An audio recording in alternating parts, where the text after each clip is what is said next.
Hello everyone, this is David, Fairly Secret Music. Today I'm doing a response video to Vinylizer. John wants to see stuff that is not rock, metal, or thrash. He probably should have specified not hard rock, metal, or thrash, because everything like Richard Thompson is folk rock.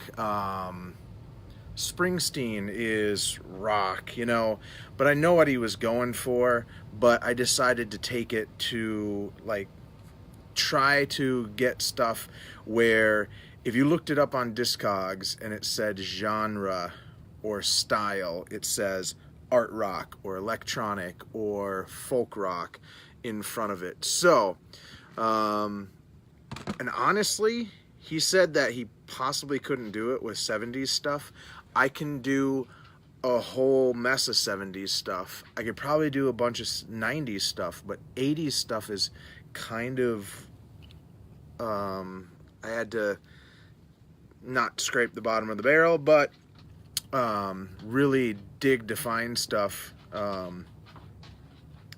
that wasn't too rock and stuff like that, without showing just a bunch of new wave bands and things like that. So decided I would start with Peter Gabriel's fourth album, also known as Security. This was the first album that I purchased in the 90s. A girlfriend of mine and I decided we were going to start buying like one record a day in the 90s. And Security and another one that I'm going to show were two albums that that I bought on one of those excursions. I had never heard anything other than Shock the Monkey, and the rhythm of the Heat is so cool. Family and the Fishing Net, Shock the Monkey, of course. The song that really blew me away was Lay Your Hands on Me, and this was around the same time I was getting into Peter Gabriel era Genesis too. So yeah, this album is awesome. The next one, I have two different copies of this, and I didn't take the sticker off of either. I bought them both used. Eurythmics, The Garden. I'm really bad with the names on this album, but the reason I like this album, and this one came out in 1981. By the way, I don't know what year Security came out, but it was in the 80s. The reason I really like this first Eurythmics album is because it sounds so different from all the rest of their albums. For a long time, this was the only one that I had, and then I ended up getting the rest of the collection twice. But this, I'm saying a lot. This album, if you like the Eurythmics but have never heard this album, do yourself a favor and check it out, because it's a lot darker, I think. I haven't listened to it in quite a while, but there are so many other better Marvin Gaye albums from the 70s, but Midnight Love has the fantastic song Sexual Healing, and if you listen to it really closely, at the end Marvin Gaye sings "Baby Don't Make Me Wait, Don't Make Me Masturbate" at the very end. You can just barely hear him saying that, but it is hilarious. Everybody knows Sexual Healing. I've only listened to this album like twice in my entire life. I got it with a bunch of other deluxe versions of Marvin Gaye albums, and yeah, I've only listened to it once, but I've listened to those countless times. So those will show up on the 70s one, along with Sly and the Family Stone. I have a couple Sly Stone things from the 80s, but I can't talk really much about them because I've only really listened to them a few times, whereas the 70s stuff, I will, especially the first album, holy crap. John, do a 70s thread. Came out in 1981. No, 1980. Bruford, Gradually Going Tornado. This is the other album that I bought with that girlfriend in the 90s.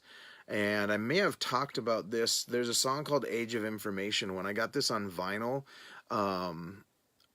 there was my needle was bent kind of to the right, and because of that bend, it made the album skip, but it made it skip in a measure of odd time that me and my friend thought was really awesome. When I straightened out the needle, that odd time left, so I would purposely bend the needle back so I could hear it in odd time. I thought that was awesome. Bill Bruford from Yes, King Crimson, Earthworks, UK. It's been UK were kind of fusiony. This is like not even, this has lyrics and stuff. He said he regrets letting, or was wondering what he was thinking when he let Jeff Berlin sing on this album, and I can say he was thinking, I'm a genius, because Jeff Berlin's vocals on this album are an acquired taste, but they are awesome. Just check out the song Sliding Floor, where he almost sounds like a guy in Vegas. The first time I saw April, she was on the deck of an ocean going liner. That's kind of how he sings. Anyway, awesome drums, awesome bass, and the unknown John Clark is on this album. He replaced none other than Alan Holdsworth in the band. Peter Hamill. Let's make sure this is an 80s one. I'm pretty sure it is. I grabbed a couple things and then looked at the dates and then realized, nope, they had come out in 79. Yeah, I'm 99.9% sure this is an 80s album, because he was on Enigma, and Enigma was an 80s label. Peter Hamill is the singer of Vandergraaf Generator. He has a very acquired taste for vocals. This is just him and piano, vocals and piano, and there's a song called Too Many of My Yesterdays that is fantastic, and sometimes it makes me think of my friend Brandon, who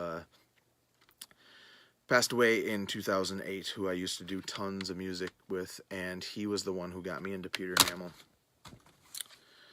I'll take this out because it has, yet again, a sticker on it. Dolly's Car.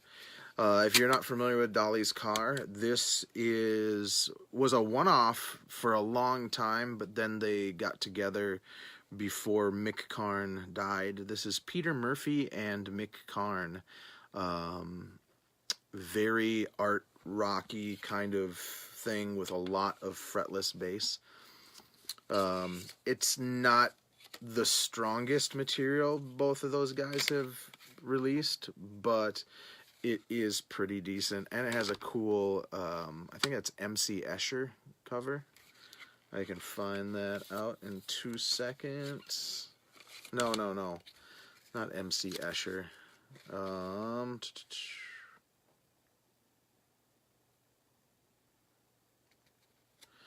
Did they not give credit?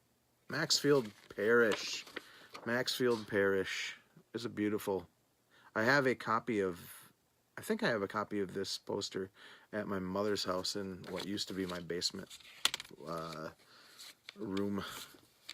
Man, and I went down there the other day, and it was a good 20 degrees colder in that basement, and I cannot believe that from 5th grade until adulthood, I lived down there. Gary Newman, The Pleasure Principle. Everybody knows Cars. My wife hates the song Cars. I mean, let's face it, if you get ba down ba do down down down ba do do down down ba do down ba down ba down go ba down here in my cars. I mean, if you get that in your head, did I just get it in your head? If you get that in your head, that's living rent free all day. But this album also has a song called Metal, which goes boom ba do don't ba do don't da do don't da do don't. So very similar. He is a one-trick pony on these albums. I have this one and I have another one. I'm looking for the one that has Pino Palladino playing fretless bass all over it, but I've yet to see it again in a long time. Missing persons. Oh my goodness. Let's talk about missing persons. So you have this guy whose name I cannot remember, but you have Warren Kukurulu, you have Dale Bosio, you have Terry Bosio, who at one point I thought they were brother and sister. Nope, they were married at one point. And then you got Patrick O'Hearn.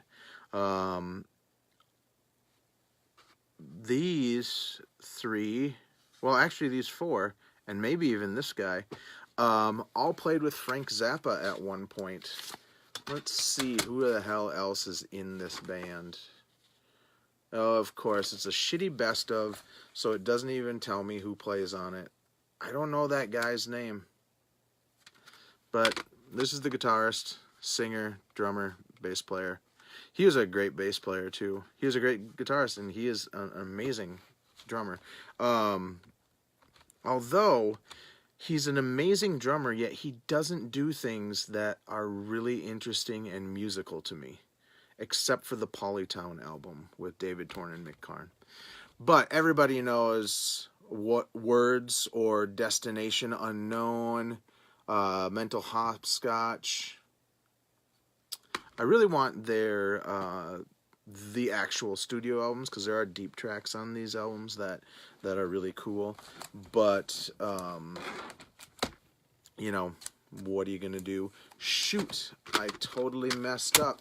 I can't use this one because it's not from the 80s. So I will do...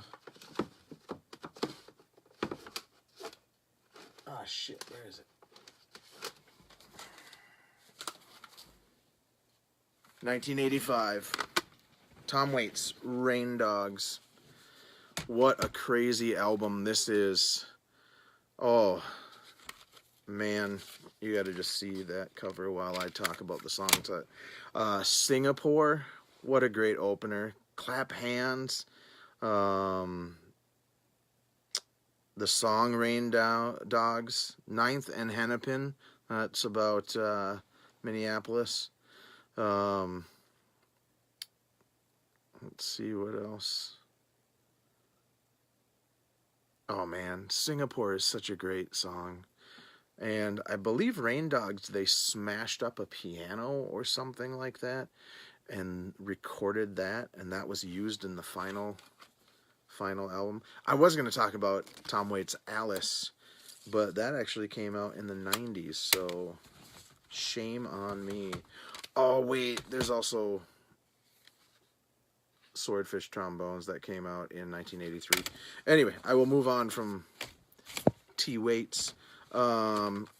This one I didn't want to talk about. I wanted to talk about the album one or two before this, but this one actually came out in 1980, so I was able to include it in here. This has Art of Parties, Talking Drum, Ghosts. Ghost is a fantastic song. Still Life in Mobile Homes. I was going to show some Duran Duran, but I thought, let's show the band that they stole the sound from. And if you listen to Quiet Life, that sounds a lot like Duran Duran. So that had David Sylvian, Mick Karn, Steve Jansen, and what was his name? The keyboardist, Richard Barbieri. Everybody knows him from being in Porcupine Tree, but he did a lot of stuff with Mick Karn and